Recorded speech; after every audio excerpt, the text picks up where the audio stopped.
Welcome back to the Geekcentric podcast, and welcome to our watch club for Star Wars The Bad Batch Season 3. There's nothing I can do. I don't have that kind of power. Don't you?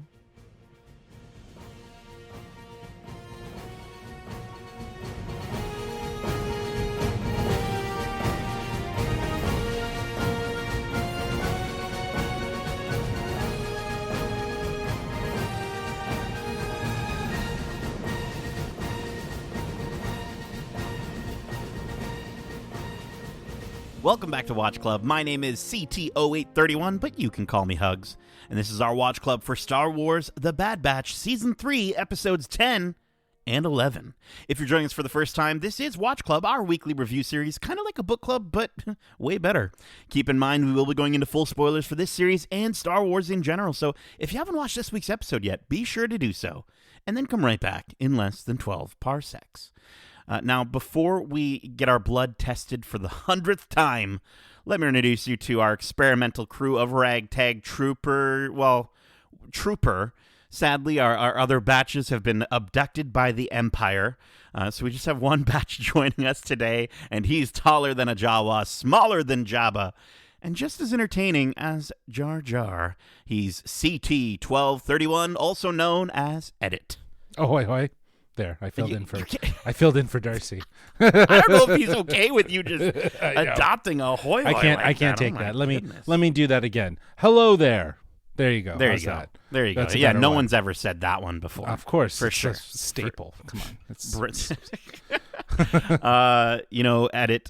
There's in this episode 10 that we're going to be talking about. There's a lot of. I noticed Star Wars has a thing for torturing people with needles, and like probe droids all have those needles, and I know a lot of people are quite scared of them. Before we get into these episodes, I wanted to ask you, how are you with needles? Are you squeamish? I know some people are kind of freaked out by them. If it's a vaccine or like getting a flu shot or anything that's just like, in and out, I'm gotta okay. Do it. I'm okay. Yeah. But where I get very squeamish is when blood is being taken. Which is why I'm a bad person and I don't donate blood, because it freaks me out. I just don't like the experience. If I have to do it because of like obviously health reasons, I'll do it. But like just that whole process, I hate that feeling of feeling the blood coming out. Sure. I get woozy and stuff like that. So I've never not been like, again, all needles are just, they make people naturally squeamish. So, I feel like the divide for me is if it's going in versus coming out. If it's coming out, then I don't like it. I don't want a needle like that. So. Well, I think it's like there's something in the brain or like in your body that's like, it's like, there's certain things that it's okay with. It was getting gross, but certain things it's okay with expelling, and other things that it's, there's something in your mind that's like, well, blood's not supposed to really come out. But for me, I mean, I don't really get squeamish. I think the only thing I don't like is when when they are taking blood, if they have to poke me over and over and over again, like if they don't hit the right spot on the first go, and you get all that bruising, that to me is like, not comfortable at all. No, exactly. But other than that, it's not so bad. But yeah, just like these probe droids, I've just been seeing them, or not. I guess not probe droids. Probe droids are like the ones that do the spying. I guess these would be like those are like the torture droids. Medical, I don't know. Yeah, the medical droids. Yeah, medical droids would definitely have those needles, though. Those needles. Yeah, needles. Yeah. Needles make people squeamish, right? Who knows what it's injecting and all sorts of stuff, right? So putting stuff in, taking stuff out, like we talked about. Well, listen, before our island gets totally blown up, we've got 2 episodes to talk about this week. So let's get to it. Episode 10, Identity Crisis, directed by Saul Ruiz. We start this week in a market as we watch a mother and her son shopping and there's a disruption when the youngling tosses a vase, seemingly off screen with the Force, causing the other shoppers to whisper, calling him strange or gifted. And having overheard this, the shopkeep sees an opportunity to make some easy money and tips off a Class 1 bounty hunter. Meanwhile, back on Tantiss, Emerie asks to be the new chief scientist replacing Nalase, and Hemlock brings her up to speed on Project Necromancer and gives her access to the assets in the sub-level containment chamber as well as the vault. Inside the vault, we see 3 younglings playing games and having tests run on them. Hemlock explains that these particular 3 were selected because of their high M count, and that children, this is like so gross, but he says children are easier to attain, more agreeable to the subjugations, and are unaware of why they're there and what they possess. He explains why Omega must be found, that her blood is the only binder that's proven to be compatible with the other younglings' DNA to recreate their M count levels. One of the younglings attempts to connect with Emerie until Hemlock asks her to limit her personal interactions, and then as Hemlock leaves, one of the younglings glares menacingly at the exit. So kind of a really interesting, a lot of stuff revealed in this first section of this episode. We kind of finally have an answer, or seemingly have an answer, as to why Omega is so valuable to the Empire. What do you think of her blood being used as a binder, and do you think that's actually why they need her? Yeah, again, we don't know all the ins and outs of the situation, but if Hemlock's saying that, then we at least understand that she's key to making it all work, which is what we suspected. We just didn't know if in the previous episode, Asajj Ventress, says like she doesn't have a high M count, right? So does she not have a high M count, or is it that her blood is just a binding unit to help maintain an M count? You know what I mean? Again, more questions than answers really at this point. So, and maybe that is what it is, right? About Asajj lied, right? According to Crosshair, and I think that's kind of the idea. Like I do think that she does have a high M count, but I think the other thing is, like, to me, Hemlock isn't the kind of guy that just lays all his cards on the table. So when he's like talking to Emerie, he's like, I'm gonna, I'll get you up to speed or whatever. I'm like, can you get us up to speed? Like, for real? Because, like, I don't know. Something to me just tells me that even his, chief scientist, he's not really giving all the information to. I don't know.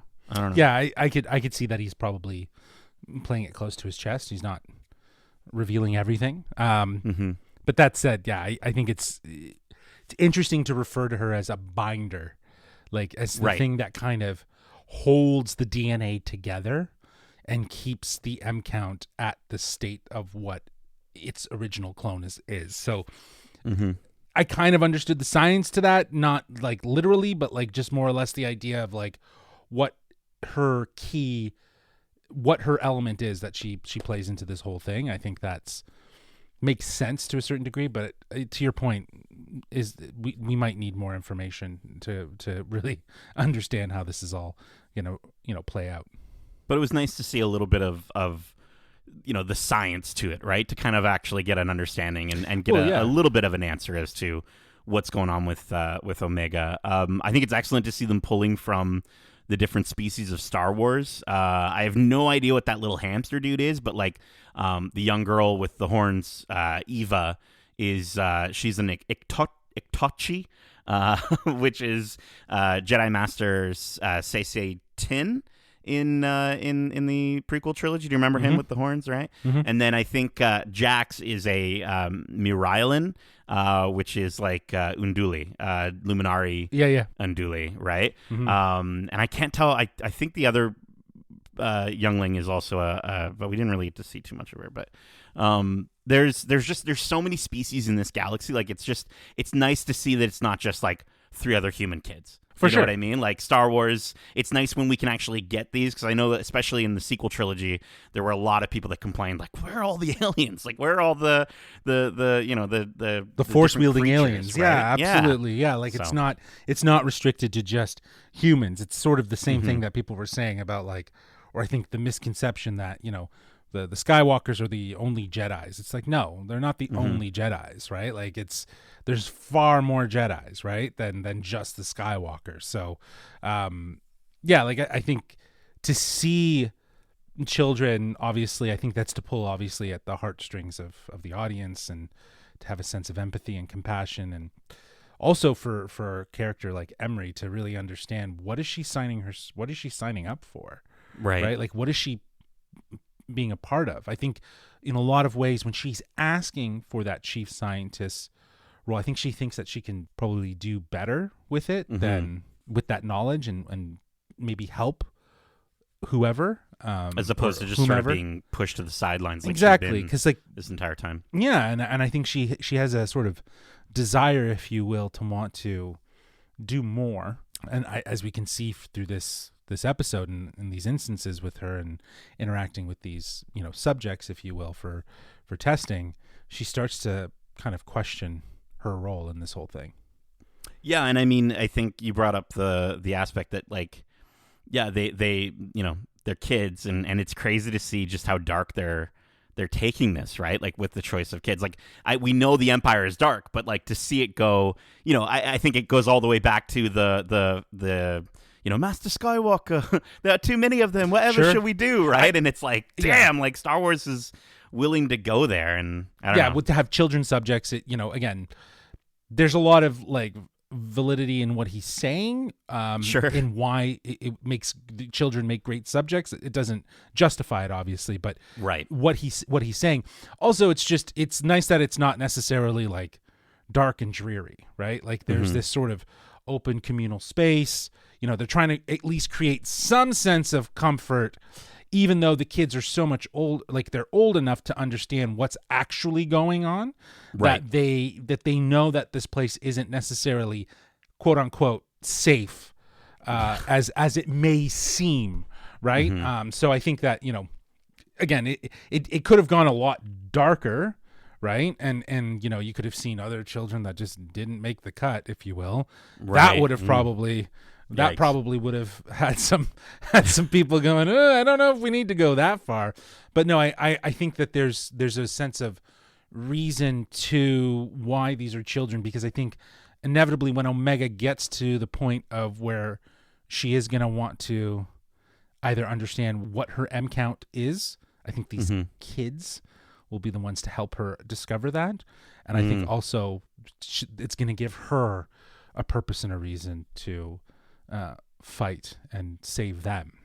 She's always looking for someone to save. So I feel like we're kind of getting a foreshadow of where Omega might inevitably end up after episode 11.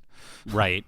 Well, and I think that, like, in terms of that line that he says, like, they don't know why they're here and what they're capable or what they possess, right? And I think that's kind of I think that will be Omega's role, is to kind of show them what they possess. And I think by the end of this series, we're going to get I think we'll see some force wielding. I don't know if it's going to be from Omega, but I think at least one of these kids is gonna do something pretty dope. Because Star Wars, we like a good broom boy moment. Why not? I think everyone in Star Wars, all the Star Wars fandom loves broom boy. But but I will say that I did want to kind of bring up the sub-level containment chamber and the assets that are kept within it, because he says you will now have access to. So to me, I'm like, is that just the prisoners, like the other clones, like where Crosshair was held, or do you think it could be something more? Because I remember, and I don't know whether this was on an episode or whether we were just talking about it, but you had brought up that there was a collection of Jedi in what seemed to look like amber in the Obi-Wan show. So maybe they moved it to Tantiss, like maybe they moved them there. Do you think that might be the assets? Well, no, there's a vault, and then there's a vault with. The kids are in the vault, and then the sub-level containment. The sub-level containment. I feel like that's where we saw Palpatine looking at that orb. Remember that tube that opened up, and he was asking, like they were telling him about the specimen, and then and that's where he said, like, this is of the utmost importance to the Empire. So whatever resources you need, baby Snokes or whatever. No, well, I think those are probably other. Samples, if you will, right, outside of these kids, because I think at the end of the day, the kids are subjects to perfecting the cloning of Jedis. Oh, okay. The kids are being used in a way to help perfect cloning Force users, right? I think that's what the kids are used for, and Omega has to fit into that equation as well. And I think that's why the vault is containing those assets, but I think the sub-level that you talk about, the containment, that must be the assets that they're looking to clone.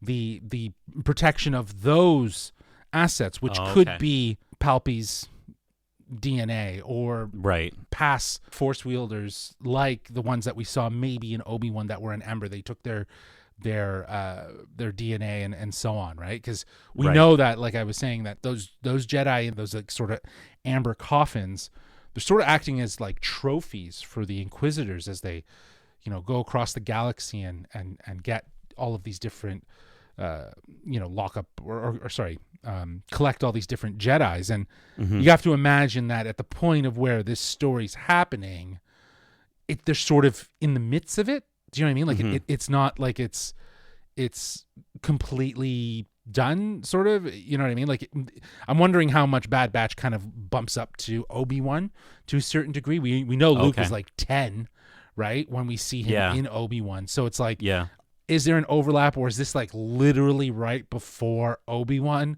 We don't know. But anyways, that said, we just know that there's the DNA of Force wielders is out and about floating, whether gone or not, right? So interesting. It's interesting to think about what's in the containment in the sub-level that they're protecting, that, had the Emperor, get a little bit, I got a little excited seeing that. You want money? You want resources? Here's your money. Here's your money. Here's your resources. Don't worry about Tarkin. I'll take care of him. Well, and I'm wondering too if, like, again, this is where the timeline always gets fuzzy for us as Star Wars fans. But like, to me, I'm like, could it be Rey's dad? Like, could it be a baby Rey's dad? Maybe. You know what I mean? Like, I don't think, like, by the time, if we were to think that Rey was born towards the end of, or actually not even the end, it's probably closer to after the battle on Endor. The dad would have to have been sort of born shortly after, like, Empire, I guess. Okay. Right? Because I don't know. Like, I'm imagining he's like 25 to 30. Right? When we see him. When we see her, leaving. When we see her, which is, the beginning of the sequel trilogy, I'm imagining she's about Luke's age, anywhere between 16 to 18. Right? Well, okay. I guess maybe when she's that little girl though on Jakku, right? She's with Ankar Plutt. When she's tiny though, like when she's that is a whole different, like, I think that is, I mean, when we run into her, like when we catch up with her and she's going through the ship, she's like probably, Luke's age, right? In that teenage years. But obviously she's super young. She's like probably 4 or 5 when she was left there. So it's a bit of a foggy timeline in understanding where, but I don't think, the short answer to your question is no. I don't think it's baby. It's Rey's baby, dad. I think they haven't perfected the science yet.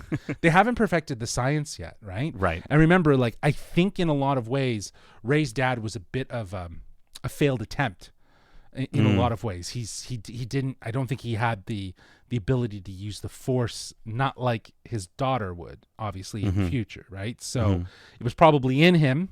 But he wasn't a Force wielder like it skips his a generation, father. maybe, Yeah, that tends to happen, right? So, I believe it. So, yeah, I think short answer is no. I don't think it's her dad's up in there, but I think what we're seeing is the science that they're trying to perfect, that would inevitably lead to a successful clone, right, of Palpy's DNA and into. Because he apparently had multiple, right? Like, they did multiple tests. Yeah. From what I remember, or maybe I'm making that up. And, when we see Palpatine, I don't even, like I was saying last week, I don't think that's the success of the science from Project Necromancer. No. I think that's the success of dark magic, of, like, Night Sister magic. So, we're still waiting to see how this all unfolds, obviously, but I think a lot of it's there already. Like, a lot of the groundwork has already been kind of seeded to kind of point us in that direction. Okay, well, let's keep going here. Back on the planet from earlier, at the beginning of the episode, we see that same mother and child. They're enjoying dinner, and they hear some footsteps at the door. As the mother approaches the door, it opens, and she's immediately shot with a stun blast. And it's Cad Bane. And he requests Toto to administer a test of the baby's blood, and then like an animal, they box him up and they leave as the youngling reaches out to his unconscious mother. The shopkeep is then paid by Cad Bane. He tosses a bunch of credits at his doorstep. So, Justin, we got Cad Bane back, and he's up to his old tricks. What did you think of his return? When they said first class bounty hunter, or class 1 bounty hunter, a class 1. Dude, It's got to be. It's got to be him or Boba Fett. Like, that was the only one I could think of. But it made sense that Cad Bane would be the one. He's obviously out and about in the galaxy. We've seen him in past seasons of this show. So, not a surprise. I think he was in the trailer, too. So it was like, yep, Cad Bane's coming back. But this was the perfect sort of way to just kind of throw him in there. Yeah. Because he still had a presence. He still made an impact.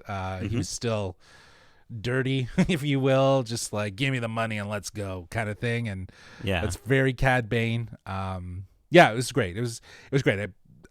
I would have liked a little bit more from him. I was going to say, I think it was a little short-lived, but I think it is funny, though, that like the first chronological appearance of Cad Bane was him stealing kids. And then, we got him again when he took Omega that one time, and now you would think a class 1 bounty hunter would be targeting something that's a little bit more of a challenge, but I mean, this is easy. Well, hey, money Yondu for him, right? didn't like doing it, you know what I mean? Like, Yondu inevitably learned, and he was like, no, I'm going to keep this one with Peter Quill. So that would be lovely. I mean, there was I think Filoni at some point said that there was a scrap storyline that Cad Bane was going to take Boba Fett under his wing at one point. And that was going to be like a mentor-mentee sort of relationship. And then they break up the relationship, and then that's how he gets the dent in his helmet and all that stuff. So, there's a lot of there would have been a lot there to explore. But, it makes sense, like you pointed out, like that Cad Bane would be the one taking this kid just because he's had such a history with kidnapping children, especially force-wielding children. Because you're right, he was part of that storyline in Clone Wars where the Emperor was seeking children, right? Like force-wielding children? Yeah, that's right. Okay, Whoa, I didn't even think of that aspect of it. Like, it's been going on this long, maybe. For sure. What I mean? And that's like, I remembered that episode, and that, I think we talked about that in the not in this season, but maybe in past, in the idea of how that would matter. And I think we were basically seeing that matter is the fact that, again, the science of this, the whole idea of pushing cloning further, and the Emperor's, intent of how he will, as he said in the first episode, maintain the power of the Empire, right? Like, this is crucial to the everlasting power of the Empire. I think that's what he said, but more or less. And I feel like, again, that's the only way to do that is to keep a clone handy. So it's like, hey, the Emperor's gone, but you know what? We got one ready to rock. One in the tank. Yeah, exactly. One to rock, one to stock. Exactly. But I do love how much Toto was Toto 360. Cad Bane's droid was complaining. Yeah, well, he says he's not a nanny droid, right? He could be a nanny droid. He'd be a great nanny droid. Be a great nanny droid. I could use him. I do think it's great that all the best droids complain. Like, whenever you think of like a great droid, they've all complained at some point, and the sass here with Toto is no different. But you know why? You know why they complain? Because they're inferior to humans, but they're smarter than humans. They're not inferior. They're treated like they're inferior. But yes, well, absolutely. yes, but like they're treated like they're inferior to humans. Yeah, and yet humans are. Yeah, exactly. Wouldn't you complain? Yeah, Look at this human doing everything wrong when I'm a droid and I could be doing it better. Like, that's pretty much the attitude. Yeah, when ChatGPT starts complaining to me, I'll know that we're in trouble. But Seth Green back in this role, I thought it was great to hear him at least one more time. Like, I don't know how many more times we're going to get to hear Toto 360 in the future. So good to have him back for this little bit. It's true, but I think Seth Green has a good long-standing friendship and career with voice acting and friendship with Lucasfilm that there'd be an opportunity, right? Let's get Toto in live action. Let's do it when Cad Bane comes back. Let's make it happen. All right, let's keep going. Back on Tantiss, Eva, the little horned youngling, is being she's having her blood taken, and again she attempts to connect with Dr. Carr, and she asks about Nala Se as well as when she can go home.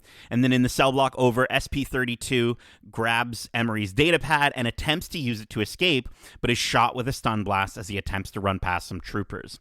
Eva asks if Jax is going to be okay, and Emerie explains that he's not in trouble and that Eva can see him the next day. Then Emerie meets with an imprisoned Nala Se, and she asks her about her work on Project Necromancer. Nala Se explains that the Empire will keep them, the subjects, in order to control them. And while she agrees with Emerie that the kids don't belong there, she had no choice in the matter. Emerie says there isn't anything she can do, and that she doesn't have that kind of power, to which Nala says, "Don't you?" And I love how slow Nala Se talks. But we can clearly see, Justin, like we were talking about earlier, like Emerie is starting to turn. What do you think about the fact that the specimens in the vault are children? What is it about that you think is maybe triggering Emerie? Because she was a child, probably, at one point that went through that process, right? Yeah. It was short-lived for her because I think she probably has the compound that makes her grow faster.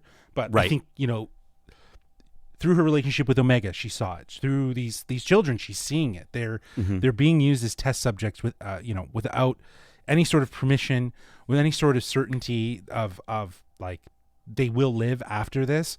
I think she's fearful of what will happen to them beyond these tests, and if they go further, what does that look like? How will that impact them? I think she's starting to wonder, what side is she on with this whole thing, right? Given the name of this episode is Identity Crisis.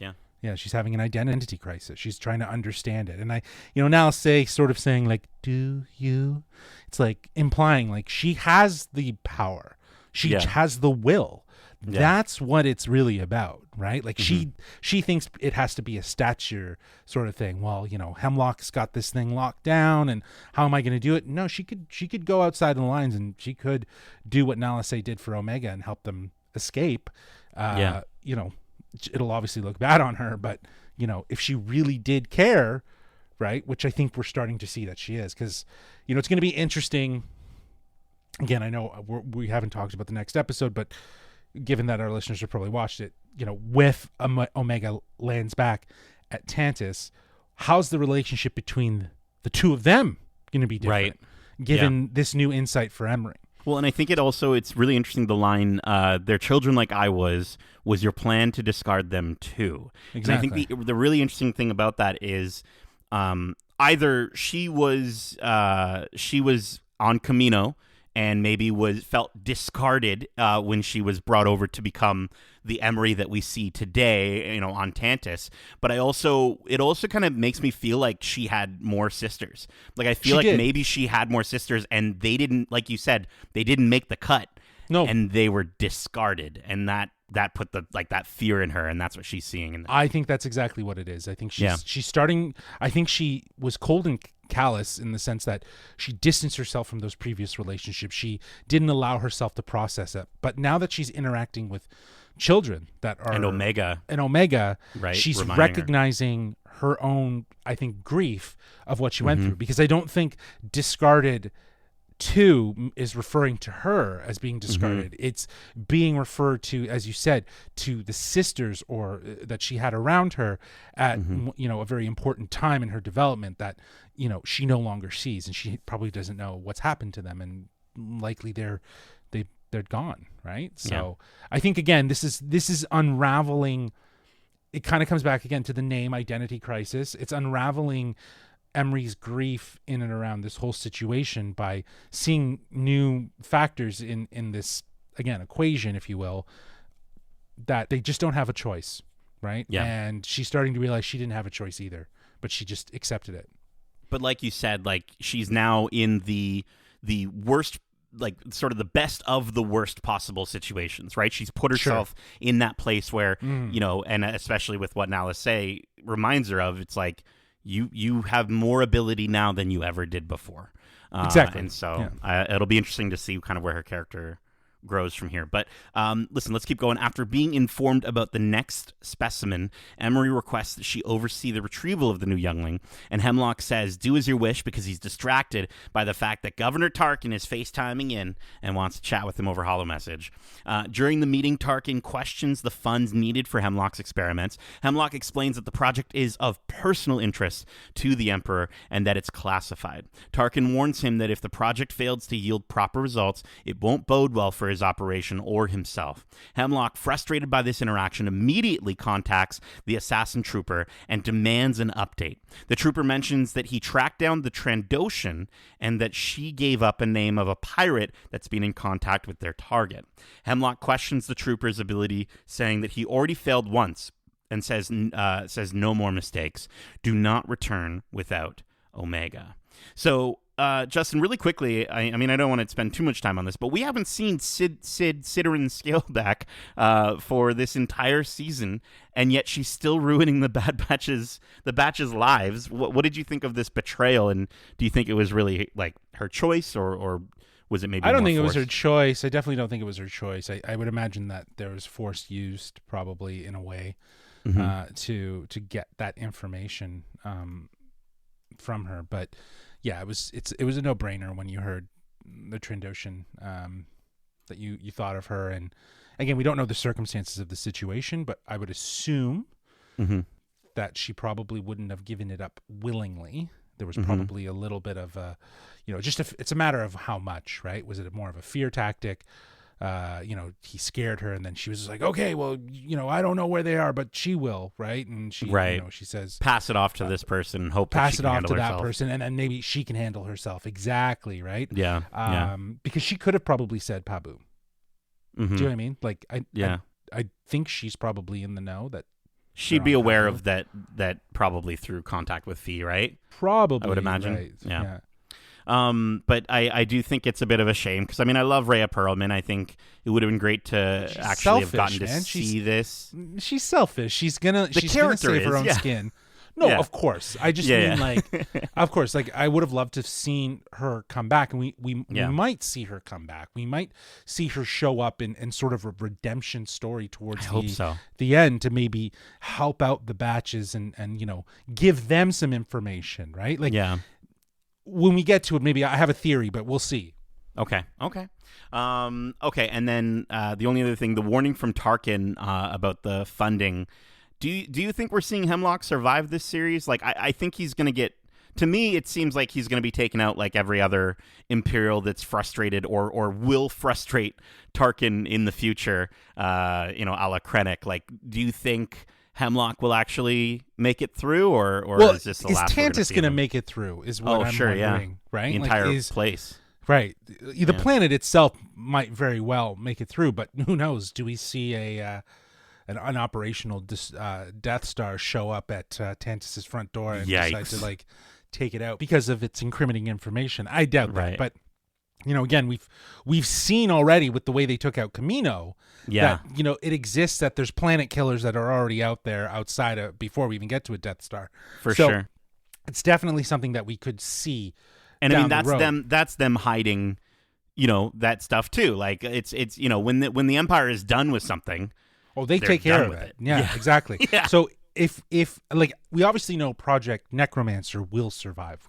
We hear about it in the Mandalorian. In Mando. So and it's going to live on in some way, but who knows what's going to happen with Tantiss, right? And given the cyclical nature of ending Kamino in season 1, it would make sense to end Tantiss in season 3, and that sort of be the closure to that story for our characters. Almost in like in a reverse way, right? Where all the clones are being saved, maybe. Exactly. Instead of being destroyed. Yeah. Exactly. Right. That's exactly. That's kind of cool. So could be something interesting. Well, let's round out this episode. Emerie meets with Cad Bane, who asks Toto to bring the kid out, and the kid's asleep and tosses and turns and coos and caws. Emerie says the specimen is younger than she expected, and she needs to test him. Cad Bane is paid, and Emerie asks how many others he's captured. to which he just slyly responds with, let's just say I'm good at my job, which was such a Cad Bane thing to say in that moment. Then back again, we see Eva is upset with Dr. Carr, saying she lied about Jax, saying, he just wanted to go home, that they all just want to go home. And this gives Emerie pause as she looks longingly at the other specimens in their cells. During testing of the new specimen's blood, Emerie stares longingly at a screen of Omega. She opens a drawer, retrieves Omega's straw Lula, and she leaves it for Eva as an apology, which was like, oh, it was so lovely. But yeah, let's is there anything else you wanted to mention before we go to the episode 11? Well, no, I think that was really great. I think that was kind of the moment that shows you Emerie's turn.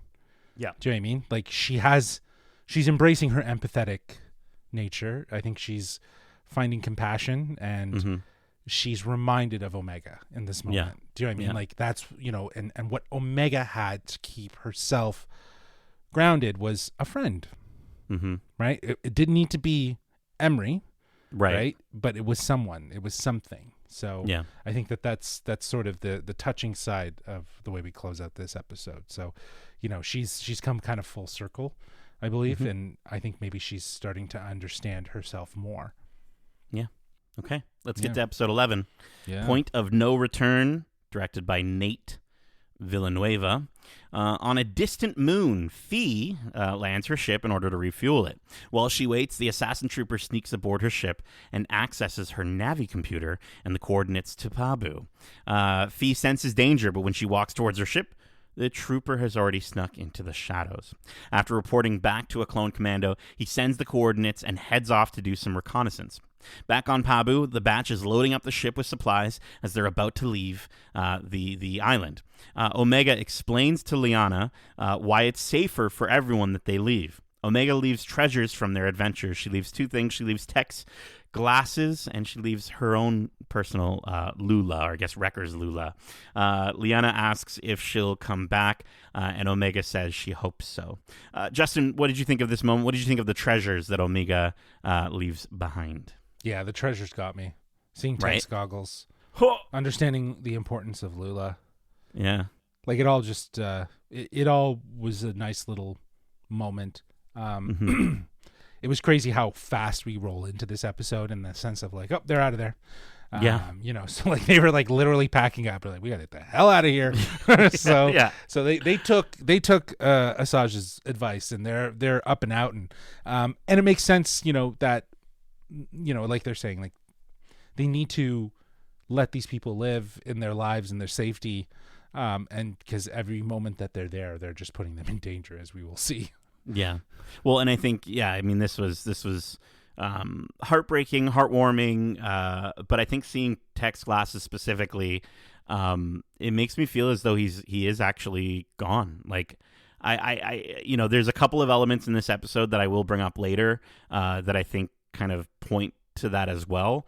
But I don't know, man. I just, something about it made me really feel like, oh no, this is we're if we ever see him again, it'll just be these glasses. Like I don't think he's actually coming back, but I don't know. It was just I think it was also a really good way for them to say goodbye to Pabu in general, right? And for sure, kind of show that, like, okay, this is the end of this part of their journey on Pabu. Well, it shows, leaving things that were so personal too is just a reminder of how much of a home it was. I think she says that, right? It's the first place that they really saw as a home, right? Yeah. And that has a lot to do with how the community embraced them, and what it just meant to be a part of something more than just, I guess, how they saw themselves as sort of,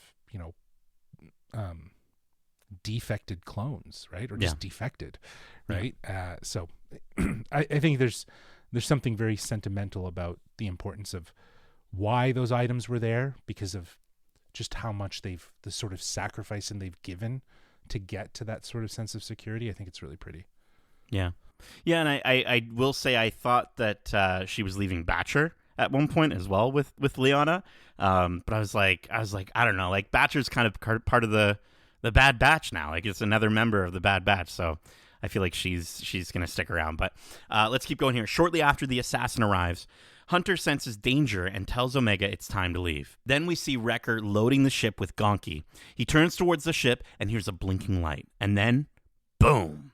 The Marauder and all of their supplies are destroyed in an explosion that luckily Wrecker and Gonki dive out of the way and barely survive. Immediately, Hunter, Crosshair, and Omega run to Wrecker. Hunter commands that Mox and Stack take Wrecker to Sheps, and that Deke gets AZ-3 to patch him up and fast. Crosshair says they've been compromised, and that and then another massive boom happens, but this time it's the Empire arriving in full force in a Star Destroyer that hovers over Pabu, sending the entire island into a panic. Led by the Assassin Trooper, the troops cut off all escape routes and destroy all ships. So, Justin, we almost lost Wrecker and Gonki, but luckily we didn't. We did, however, lose the Marauder. What did you think of the destruction of the Bad Batch's ship?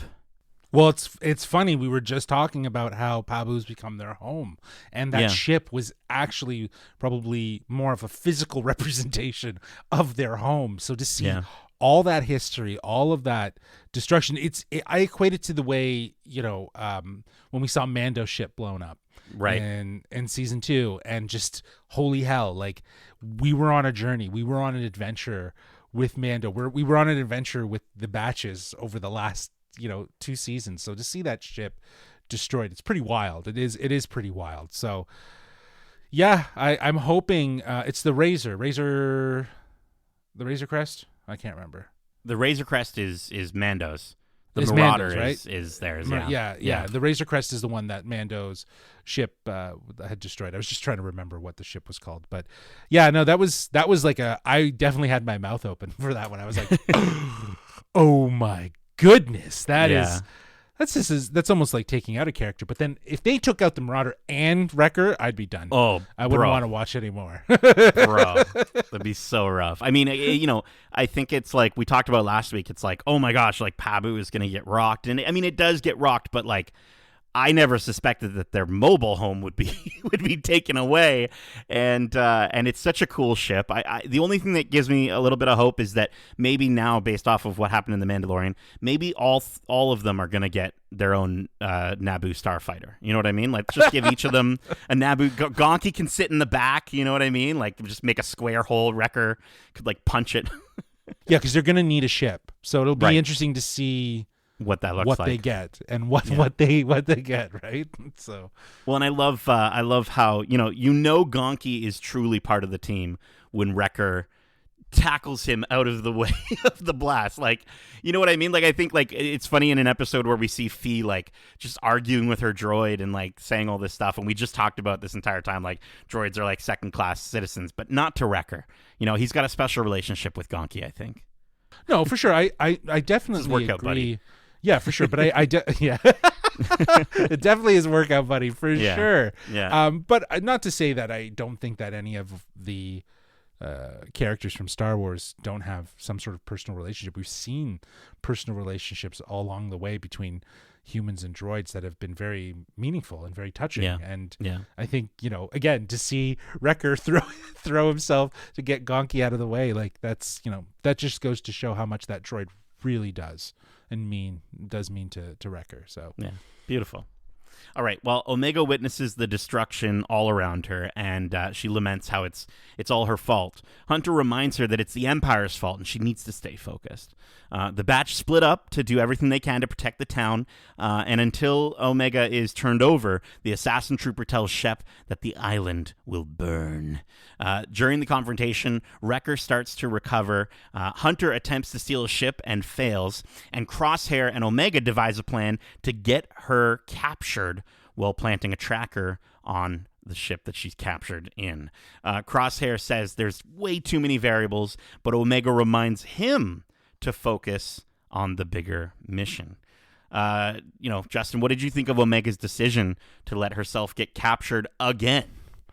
That was a very Crosshair decision to make. Let's just call it as it is. I think the beauty of this whole situation is it feels like Crosshair came up with this plan, and he was processing it and recognized that she's right. She's right. Damn, she's right. You know what I mean? Like, I think that's what's really great about this moment. Like, reluctantly, of course. Like, he doesn't want to necessarily put her in danger. He knows that there's a lot at stake here. He also has to probably deal with Hunter and Wrecker if that happens. But right.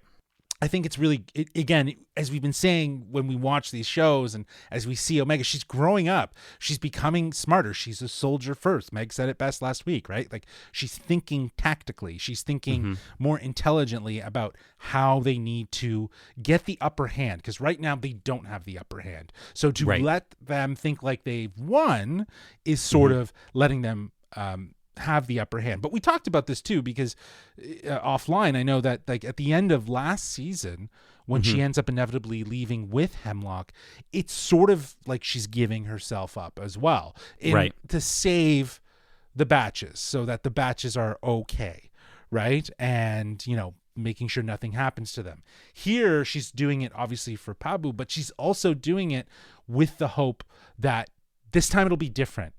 They'll track her, they'll get her back, and they'll follow her. Of course, as we will discover, it doesn't happen that way. Well, I mean, even before, you know, I think even before, the stuff with Echo and you know the whole situation there, and I think, you know, before that, she you know, as soon as they landed on that one planet, Crosshair and her, she was like, well, we have to go back, we have to go rescue everyone else. So like, this was somewhere in the back of her mind as a plan the entire time, and I think this is maybe what sort of just, you know, this moment really brought it out. She saw an opportunity to now execute that plan, and I think it's interesting to kind of, like you said, like, there's a bit of role reversal here, right, where we have Crosshair now, you know, sort of, he's become so close with Omega that, like, giving herself up, even in the light of the big picture, he would be, you're right, he'd be immediately on board with that, but here he's so hesitant, and he cares. He said it in the first episode, right? Like, I would leave without you. I would not think twice. And obviously, we know that he thinks, but he knows that's the kind of person he is, right? He thinks about the actual mission that's at hand. And I love that it comes back to just that simple line of, like, you know, you have to think about the bigger picture or the bigger mission. And it's just like, this is Crosshair. Yeah. 2 times in a row, she schooled him, though. You know what I mean? We got with the Ventress episode, she schools him, and here he's like, damn, this kid's too smart for her own good. She's been schooling him since season 1, in all honesty, right? Probably, because she's able to see through his you know, wall of bullshit. Yeah. I want to shout out the Kiners again. I know it seems like I'm shouting them out every single week, but this episode we get to hear themes of John Williams' Anakin's betrayal, which I think is perfectly laced in the episode. You can hear it subtly being put in there. It's blended in such a really good way, along with, like, the traditional Bad Batch music. But, you know, when we initially heard it in Revenge of the Sith, it takes place during Order 66, right? It's like the na, na, na, na, na, like that sort of really, and then here it's kind of the perfect underscore for these clones that you have to imagine are having flashbacks of Order 66, right? They're seeing troopers coming in a filing in an order. They're seeing explosions all around them, troopers attacking people on Pabu. Like, I think it's just such an excellent touch when we can have these callbacks in the soundtrack, and I love it. Like, just shout out to them for whoever came up with that decision, whether it was the Kiners or you know, the, you know, director Nate Villanueva or whoever came up with that. Like, just such a really cool way to sort of pull it back to put us in the mindset that, like, that you know, the batch probably is in that moment of just the PTSD of Order 66 is just, I don't know, it was good stuff. So let's kind of round out this episode. Omega gives herself up, and they force her to hand over one of her trackers. But she's like, it's okay. Crosshair's going to get another tracker on the ship. That's what she's thinking. She didn't say that. And then Crosshair attempts to shoot a secondary tracker on the ship, but he's attacked by some additional troopers, which ends up causing him to get to it too late. He shoots, he misses, and Omega is once again captured with no way to follow her back to Tantiss. So let's get to our predictions going forward here. What's going to happen? Batch, how how are they going to find Omega, and who is that damned assassin trooper if it's not Tech? You know what I mean? Like I mentioned earlier that I thought maybe it couldn't be Tech because, I think in this episode he says like he doesn't know who Shep is, which Tech would know who Shep is. Like unless there was some mind erasing situation that went on. But like we were talking offline, and you'd even brought up like, well, Tech would know where Pabu is. So like even on a bigger scale, everything. He would know everything. Yeah. So unless it's some sort of mind wipe thing is the only thing that keeps that theory alive for me. But again, seeing Tech's glasses in that moment, I actually don't think it's Tech anymore. What are you thinking? Well, like at times it's really interesting how this assassin trooper or clone trooper, whatever you want to call him, a dark clone trooper, he sounds like Crosshair to a certain degree, but with like a voice distortion. So I don't know if that's just... Well, even when he put the sniper up, I'm like, maybe it's just how every clone looks with a sniper, but but like gives Crosshair. I'm wondering if it's a Crosshair clone. Yeah, right? Like if they took like the best parts of Crosshair without, like this in terms of the accuracy and stuff like that, and that's part of the reason why he has that twitch, right? Like that twitch. Oh shoot! Something has been some sort of medical thing. Yeah, and that's resulted in that's been passed on, and maybe that's what they were doing with all those clones. Was taking the best parts of them and kind of melding them together to make like a sort of super clone.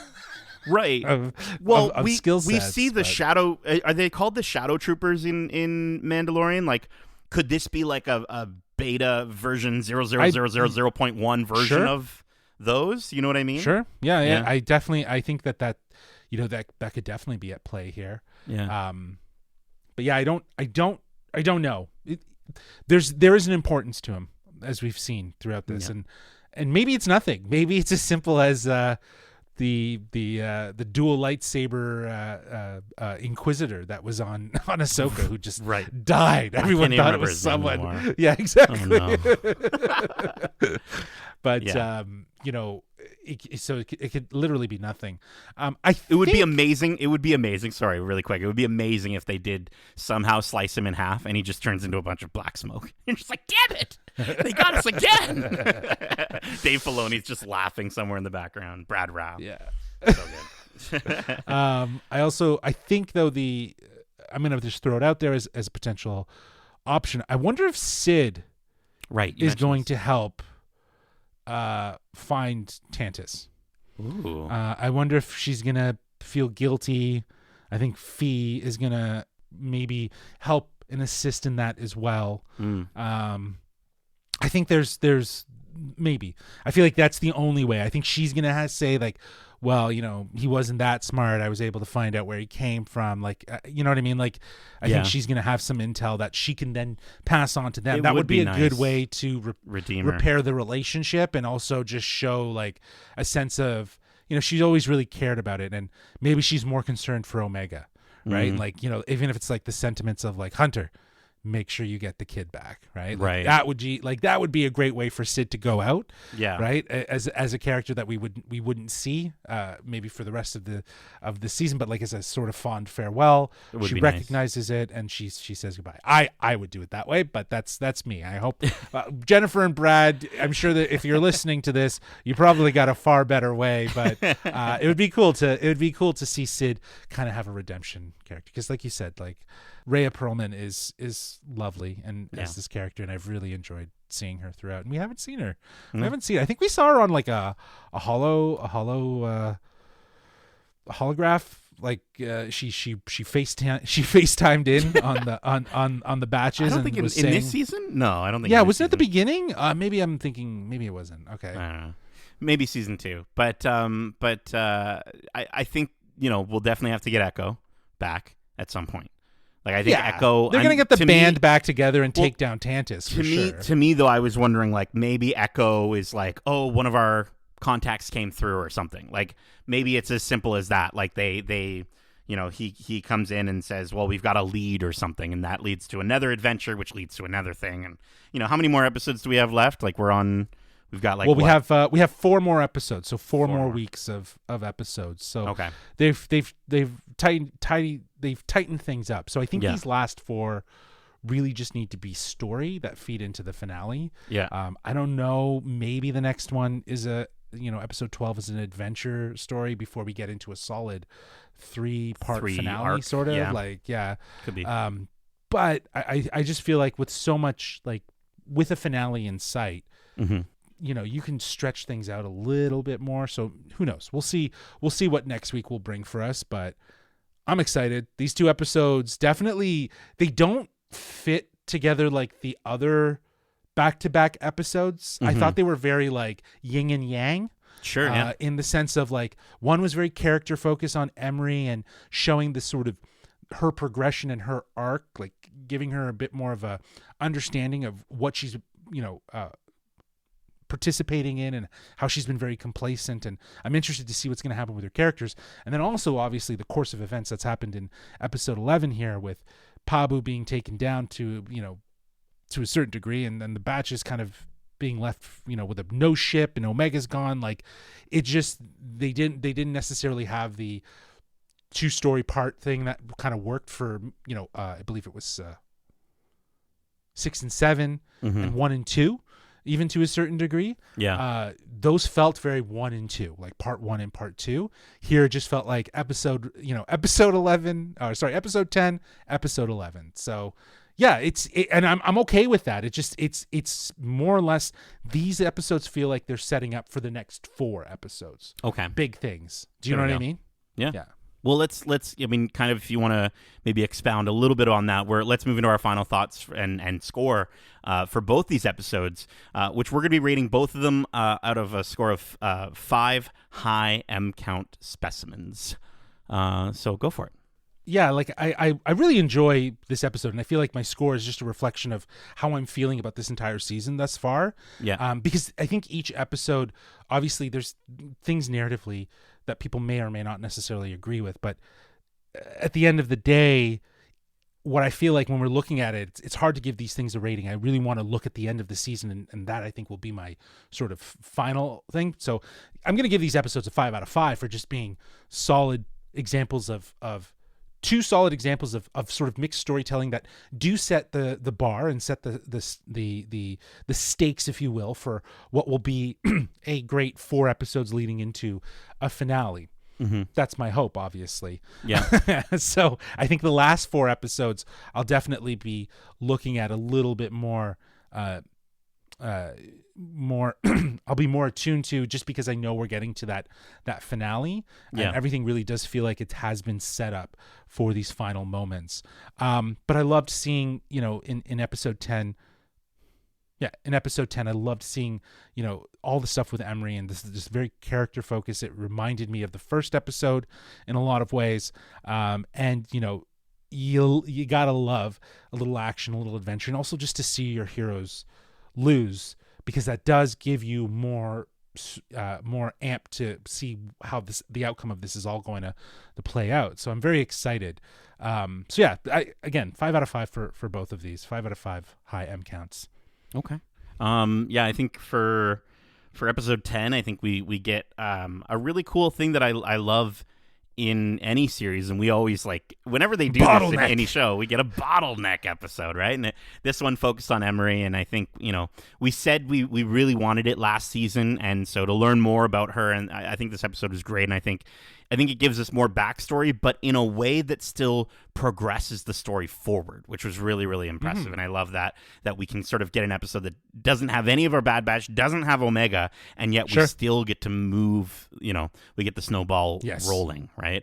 And I think it's great to start to see her crack. I think the meeting between her and Nalise was the first time where it felt like we were really seeing Emerie's true colors.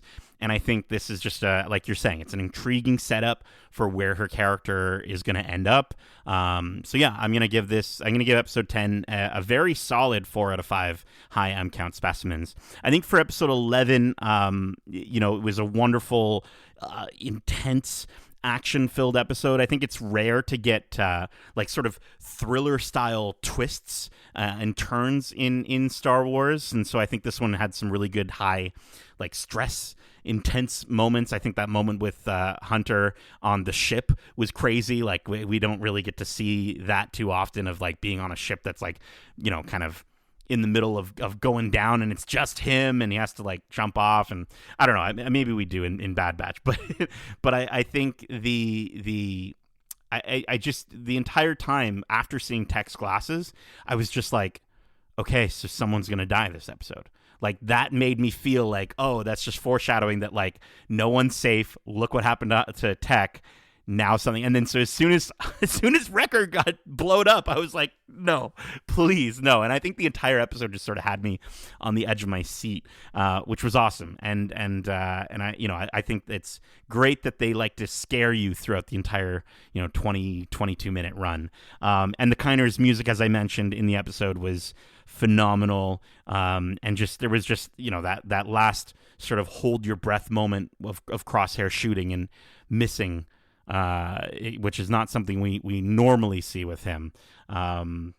This was peak Star Wars. I really enjoyed it. I'm giving this episode 11, a solid 4.5 out of 5 high M count specimens.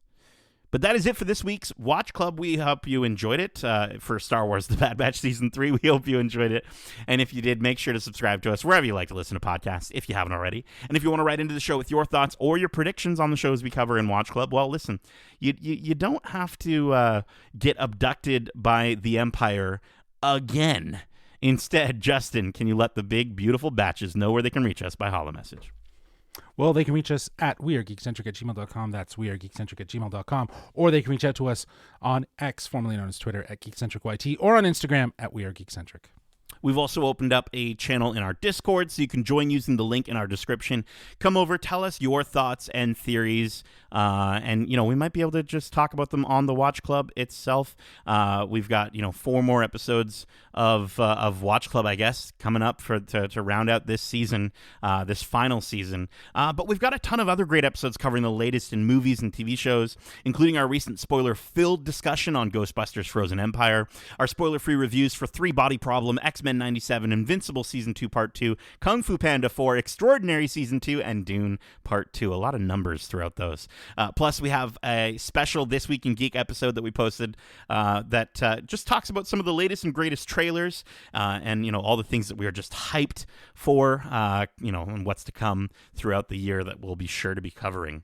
We also have some great interviews out now, like our most recent interviews with the cast of Renegade Nell. I sat down with them to discuss what makes this series so special, and they give me some excellent 18th century style tips that might involve a decorative corset. So go check out those interviews both here on your podcast service of choice or over on YouTube at youtube.com/geekcentric. We've got some great reels and things like that you can check out on our Instagram and, of course, on our TikTok. So, subscribe to all the things. Leave a review. It helps us so much. We'll have more Watch Club coming soon. And yeah, Justin, thank you so much for joining me for this Watch Club. And as we say, good soldiers follow orders.